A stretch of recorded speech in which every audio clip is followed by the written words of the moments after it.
Alléluia. Nous remercions encore notre Seigneur pour ce nouveau jour. Aujourd'hui, nous sommes au 4e jour de notre jeûne et prière de 21 jours. Et le Seigneur a encore un message pour nous. Et le thème de ce message est « Tu es né pour porter de fruits ».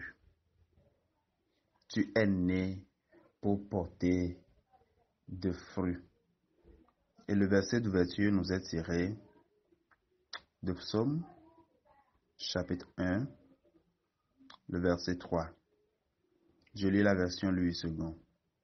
Il est comme un arbre planté près d'un courant d'eau qui donne son fruit en sa saison et dont les feuillages ne se flétrent point. Tout ce qu'il fait lui réussit. Amen. Prions le Seigneur. Adorable Père, nous te remercions pour ce moment de grâce que tu nous accordes, afin d'être encore nourris par ta parole. Seigneur, que ton esprit soutienne ta parole, afin que nous soyons de bonnes terres qui seront fécondées par ta parole.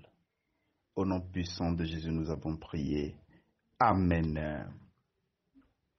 Tu es né pour porter de fruits. Plusieurs observent une stérilité constante dans leur vie. Quand je parle de la stérilité, il ne s'agit pas forcément sur le plan de concevoir et de donner des enfants. La stérilité financière, la stérilité dans plusieurs domaines de leur vie. Plusieurs observent qu'ils n'arrivent pas à porter de fruits. Et parfois, même s'ils portent de fruits, ce ne sont pas des fruits qui correspondent à leur nature ou à l'effort qu'ils ont fourni. Vous savez, à chaque arbre correspond un fruit donné. La nature de l'arbre détermine la nature des fruits qu'il donne. Le manguier ne peut pas donner des oranges. Le manguier est destiné à toujours donner des mangues. Mais il arrive des saisons où certains manguiers n'arrivent pas à porter de fruits. Pas parce que sa saison n'est pas arrivée, c'est la saison où les mangues produisent. Mais vous allez observer certains manguiers qui n'arrivent pas à porter de fruits, ou bien qui ne portent pas de fruits pendant ces saisons-là.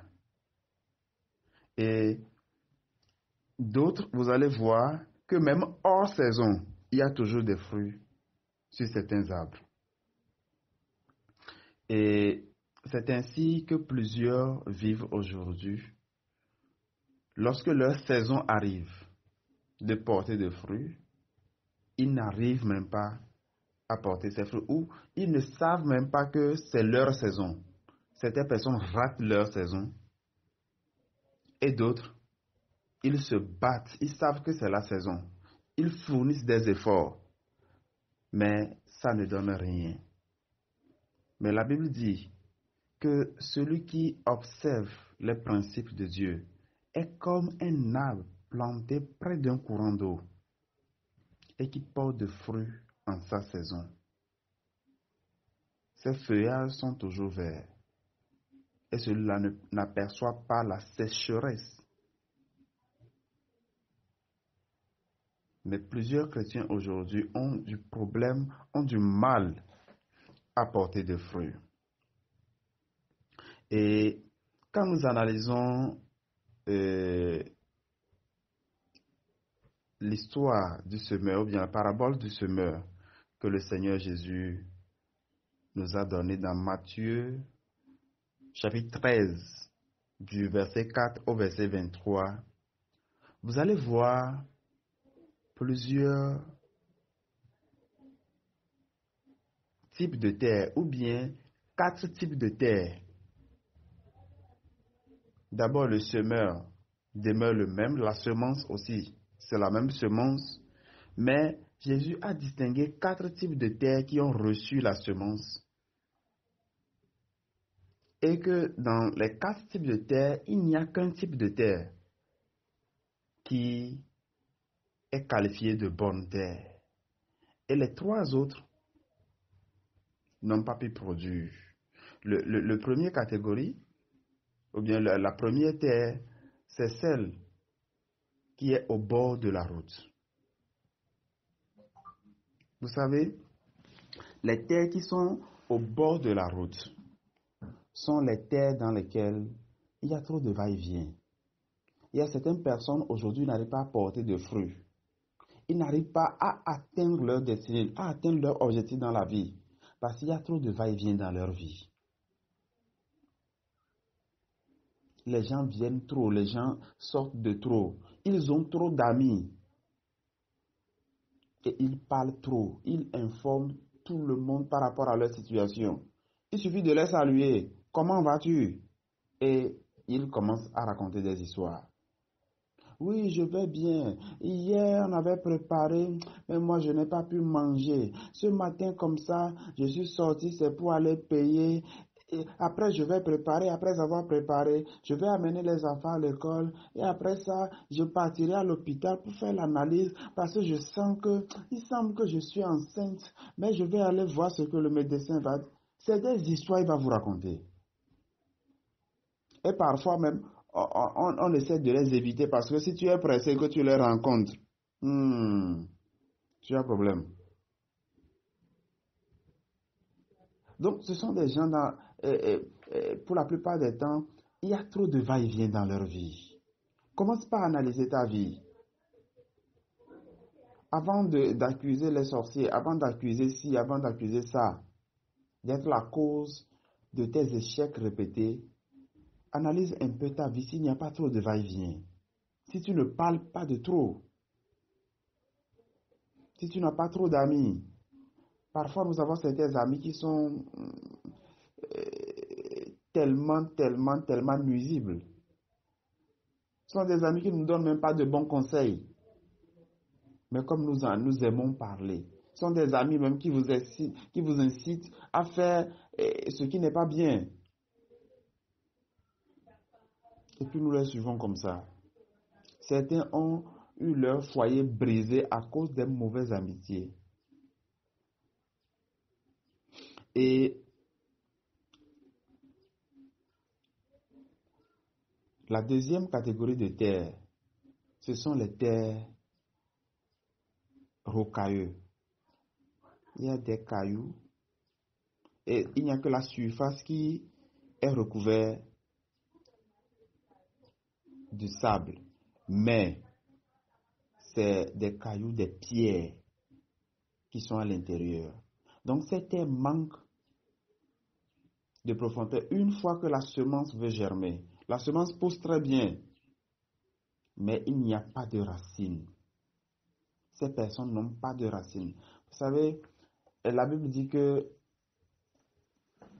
Jésus a donné l'exemple de deux personnes qui ont bâti leur maison.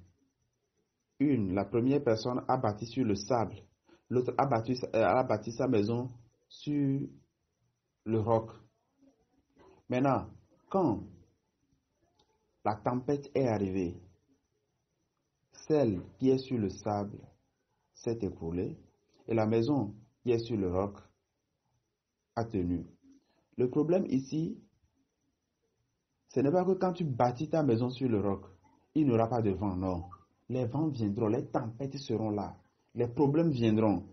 Mais comme la fondation est solide, ta maison sera toujours sur deux pieds. Donc, ceux qui manquent de profondeur, c'est pourquoi pour construire une maison, on fait d'abord des fondations. On ne commence pas par déposer des briques par terre pour élever des murs. Non. On creuse d'abord pour poser une fondation et sur ça se repose maintenant l'édifice. Sur quoi se repose ta vie? Et la troisième catégorie de terre improductive, ce sont des terres où, lorsque le semeur a semé, rapidement, les semences sont germées bien, sont poussées, mais les épines, les ronces, tout les a engloutis. Les problèmes de ce monde la richesse, les désirs, les passions étouffent la semence de germer. Alléluia. Donc, nous allons récapituler. Pour les 3 types de terre, la première catégorie de personnes qui ne produisent pas de résultats dans leur vie, c'est ceux qui manquent de compréhension. Ils écoutent la parole de Dieu. Vous savez, la parole de Dieu est capable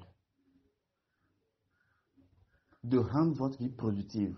La parole de Dieu est une semence qui féconde votre vie et qui produit des résultats palpables sur tous les plans. Sur le plan financier, vous ne pouvez pas être en train d'écouter la parole de Dieu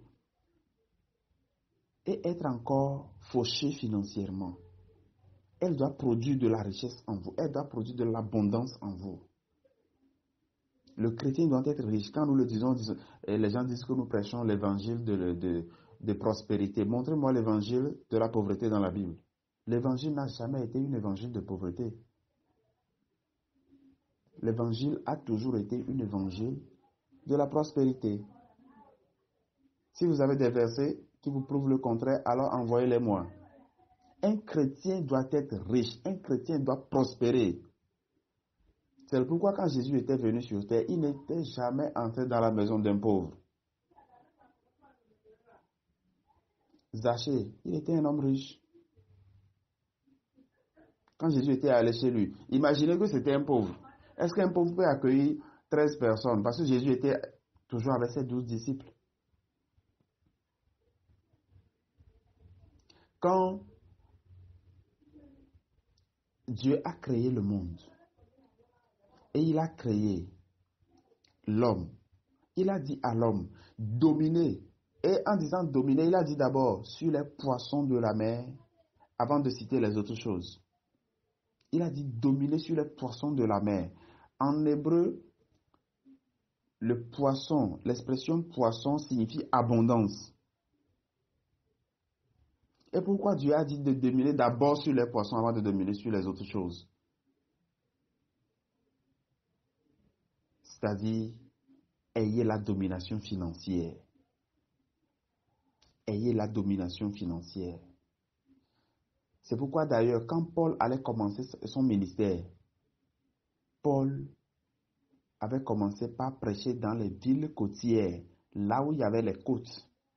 Parce que les villes qui sont au bord de la mer, ce sont des villes commerciales. Il y a de l'argent dans ces villes.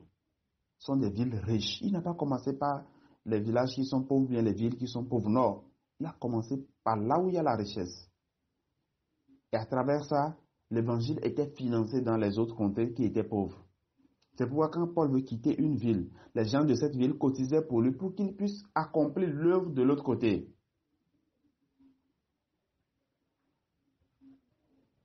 Nous avons besoin des riches. Nous avons besoin d'être riches. Parce que l'évangile a besoin de l'argent pour avancer. Les Illuminati, les francs-maçons dépensent des milliards pour pouvoir trouver des programmes qui leur permettent de contrôler le monde. Pour pouvoir mettre en place des films, des dessins animés qui contrôlent la pensée des gens, surtout de nos enfants. Et maintenant, les chrétiens sont là pour dire non, heureux les pauvres en esprit. Les chrétiens sont pauvres et ils travaillent chez les francs-maçons, alors que nous disons qu'ils ne sont pas bons. Mais eux, ils sont nos patrons. Nous devons produire des fruits. Le chrétien est destiné à produire des fruits. Dans la Bible, tous ceux qui ont marché avec Dieu, quand vous lisez l'Ancien Testament, ils n'ont jamais été des pauvres. Pourquoi quand Dieu a appelé Abraham, il a dit en même temps que je vais te rendre riche? Pourquoi Dieu était-il obligé de lui faire une promesse de richesse? Et Abraham était très riche, son fils, son petit-fils, toute la génération était riche. Regardez Salomon. Il était un homme très riche. Donc, le manque de compréhension pour la première catégorie de personnes fait qu'ils écoutent la parole de Dieu, mais ils ne la mettent pas en pratique. Deuxième catégorie de personnes, ce sont ceux-là qui manquent de profondeur. Ils écoutent la parole, mais ils ne savent pas quoi faire avec. Ils sont tellement superficiels. Ils sont superficiels.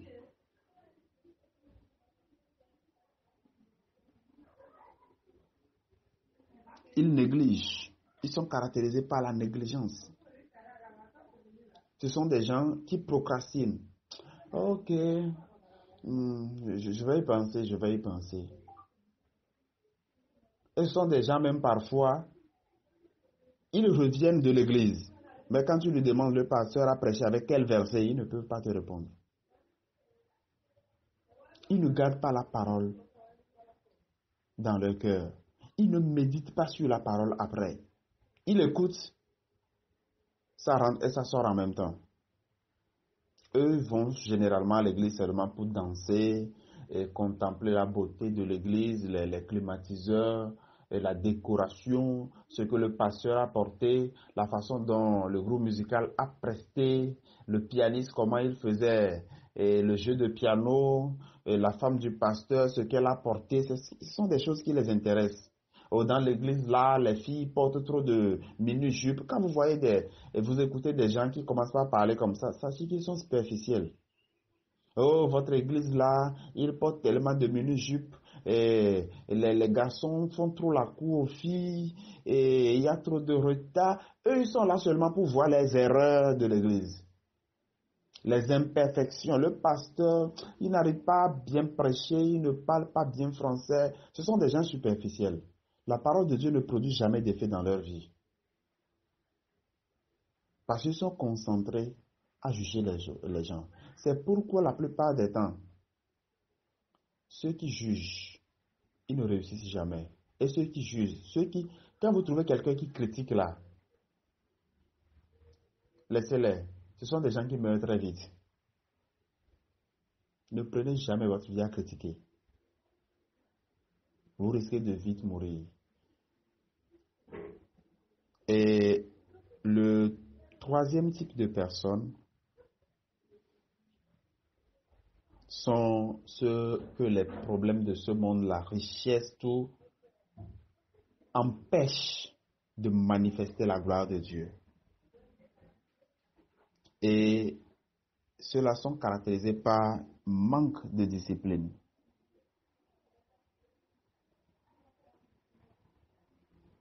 Ils manquent de conviction. Ils manquent de priorité dans leur vie. Ils sont désordonnés. Ils ne sont pas organisés dans leur esprit. Donc, ils n'ont pas de priorité. Aujourd'hui, il a écouté la parole. Il est tellement content. Mais déjà demain, quand un petit problème vient, pouf, pouf, ça repart. Ça repart. Vous voyez? C'est comme ils ont peu de crédit dans leur téléphone. Vous savez, il y a certaines personnes, quand vous avez du crédit, par exemple, 100 francs dans votre portable, et que vous appelez quelqu'un, une fois que vous appelez cette personne-là, vous ne pouvez plus appeler une autre personne. Donc, une fois qu'un petit problème vient, le premier problème qui vient absorbe le peu d'énergie qu'ils ont, et ils ne peuvent plus affronter le second problème. Ils ne peuvent plus. Mais si vous avez rechargé suffisamment votre compte, vous pouvez appeler 10 personnes, 20 personnes, vous aurez toujours du crédit. Il ressemble aux 5 vierges folles qui n'ont pas prévu d'huile et au milieu de la nuit, l'époux a été annoncé. Vous savez, il faut tout faire pour être la bonne terre. Et Jésus dit, sur la bonne terre, la parole produit 30, 60 ou 100. je prie que tu produises des résultats dans ta vie. Et je prie aussi que ce ne soit pas seulement des résultats physiques, mais aussi des résultats spirituels. Que tu sois un soutien pour l'évangile, que tu prêches l'évangile, que ta vie annonce l'évangile de Jésus-Christ. Qu'à travers toi, plusieurs viennent à Christ.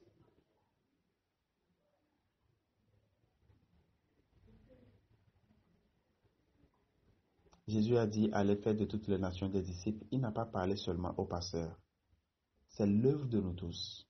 Et la plupart des temps, nous nous concentrons à régler nos propres problèmes et dans nos prières, nous ne faisons que demander des choses à Dieu. Mais on ne cherche jamais à dire, Seigneur, fais de moi ton outil pour l'évangélisation.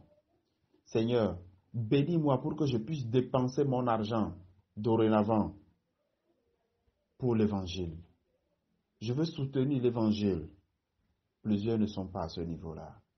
Je veux que non seulement tu portes des fruits sur le plan physique, mais aussi sur le plan spirituel. Et à partir de ce moment, prends l'engagement de porter des fruits sur le plan physique et sur le plan spirituel. Que le Seigneur soit avec toi. Rendez-vous cette nuit à partir de 22h. N'oubliez pas notre veillée. Ceux qui n'ont pas encore installé Telegram, installez vos Telegram. Et puis, soyez prêts pour 22h. Nous allons prier de 22h à 1h du matin pour bien rentrer dans la seconde moitié de l'année. Si tu n'as pas encore porté de fruits jusqu'ici pour le compte de cette année 2020, viens, nous allons prier pour que tu puisses porter de fruits à partir de cette seconde moitié de l'année. Viens aussi, nous allons remercier Dieu parce que cette année a commencé avec Covid-19, mais toi et moi, nous sommes encore à vie, nos enfants sont en vie. Viens, nous allons remercier le Seigneur. Viens, nous allons le louer et l'adorer. Et n'oublie pas, nous allons faire une semence spéciale chacun cette nuit. Nous allons faire une semence spéciale pour le compte de la seconde moitié de l'année, afin que l'année soit positive pour nous. On récolte ce qu'on a semé. Alors, nous allons faire une semence spéciale cette nuit pour nous-mêmes, nos enfants, notre couple, afin que nous puissions porter tous de fruits dans cette seconde moitié de l'année 2020. Que le Seigneur soit avec toi. Et je rappelle que ces semences nous permettront de mettre en place notre église. Nous sommes en train de construire un appartement. Nous voulons construire un appartement parce qu'actuellement nous sommes en train d'adorer à ciel ouvert. Donc ces semences nous permettront de construire notre appartement et de payer des chaises pour s'asseoir. Donc vous pouvez faire des semences physiques, c'est-à-dire payer des chaises, et payer un piano, tout ce que vous pouvez faire, les tôles, le bois, tout ce que vous pouvez faire.